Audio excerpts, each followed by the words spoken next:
So I think a lot of people are wondering, if they haven't been paying their student loans over the last couple of years, now they're hearing that collections are going to start again. What should they be thinking? Well, so the announcement covers borrowers who are already in default on their federal student loans or are expected to go into default due to falling behind on their payments. The government has very vast collections powers that make it kind of very unique, compared to other types of lenders. They don't have to go through the court system to cause a lot of financial pain for people. They can garnish wages without a court order. They can do it, just by sending notice to the borrower that they're about to do it.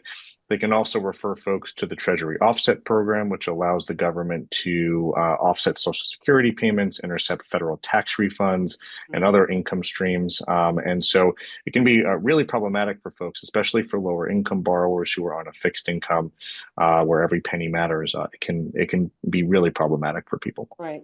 So the government has the ability to garnish your wages, and they can just contact your employer, and it's going to start happening, and there's nothing you can do about it.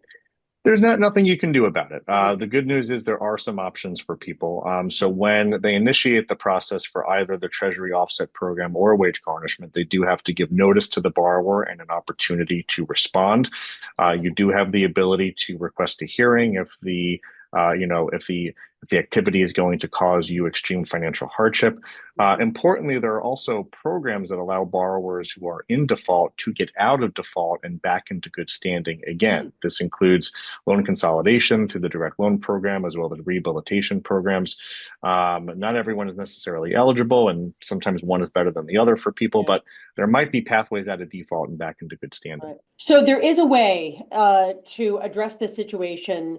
A lot of people told the New York Times they want to pay. They know they took this loan out and they want to get in good standing, and they reach out to the Department of Education, for instance, or other federal agencies, and there's no one there to answer the phone. So if people want to be proactive about this, who should they contact?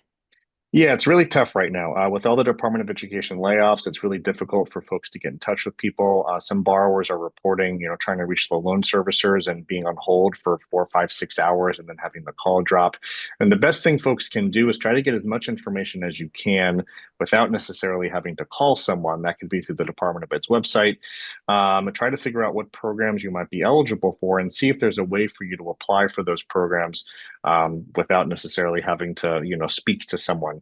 So that can include income-driven repayment plans for folks who are not in default yet, but are struggling with their payments. You might be able to submit a request for deferment or forbearance. Borrowers who are already in default might be able to submit a consolidation application online. There are things that you can do online that may allow you to bypass having to talk to someone. But for some of these programs, you got to talk to someone. And that's one of the Yeah. criticisms of the Department of Education's action is that they're doing this while the system is kind of very much in turmoil right now. Right. Another issue that a lot of people will have heard on the New York Times podcast or read in the Times piece yesterday is that people want to understand how much they owe or what the payment is, but that's not necessarily easy information to get. Explain why that is. Well, the federal student loan system is pretty complicated on a good day. Mm. With everything that's happened over the last few years and the last several months, it's particularly problematic for people. Some borrowers have not had to pay for several years because of a combination of COVID relief and other issues. Their servicer may have changed. They don't know where to go to even get the information. They don't know who's handling their loans. And even for people who are, on top of things, the income-driven repayment system, for instance, has been a mess for several months now due to legal challenges and the suspension of processing applications.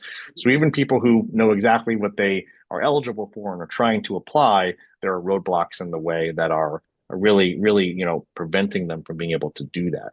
A lot of frustration all the way around. If Yeah. you could recommend one website or one phone number to call, who is the best, what is the best agency to get in Well, touch? I would start with studentaid.gov. That's the Department of Education's web portal. In addition to having a wealth of free information on federal student loan programs, borrowers can also log in to their own studentaid.gov account and get an accounting of their current federal student loan status, see what's in default, what's in good standing, who their servicer is. And you can also apply for an income-driven repayment plan online through that website. So that's a really important place to go for folks. That's studentaid.gov. Yeah, and you know, if you can't get information there, you're in bigger trouble than you think, right? So Right. at the end of the day, the message to people is the Trump administration is definitely starting to come after these student loan payments. There's no avoiding it. So you want to do your best to communicate so that you can try to negotiate the payment that you can best afford. Yeah, I mean, I wish monthly payments were negotiable, but it really is about trying to figure out what programs you're eligible for and what that's going to look like for you. For people who are not in default but are struggling with their payments, we got to figure out a plan for you. For people who are already in default, we really need to think about getting you out of default so that you Mm. can avoid those nasty consequences that are about to hit, like wage garnishment and Social Security offset. Yeah. Was there a date given when this is going to begin? Treasury offset, which includes Social Security offset and tax refund seizure, that's going to begin on May 5th. It's a Mhm. little less clear when wage garnishment will begin, but we're expecting that to happen within a few weeks after that, potentially. Is there anything I didn't touch on that we should definitely mention? I think that's everything. We should be good. All right, Adam, Yeah. thanks for taking the time to do this. I appreciate Yeah. it. My pleasure. All right. Thank Take care. you.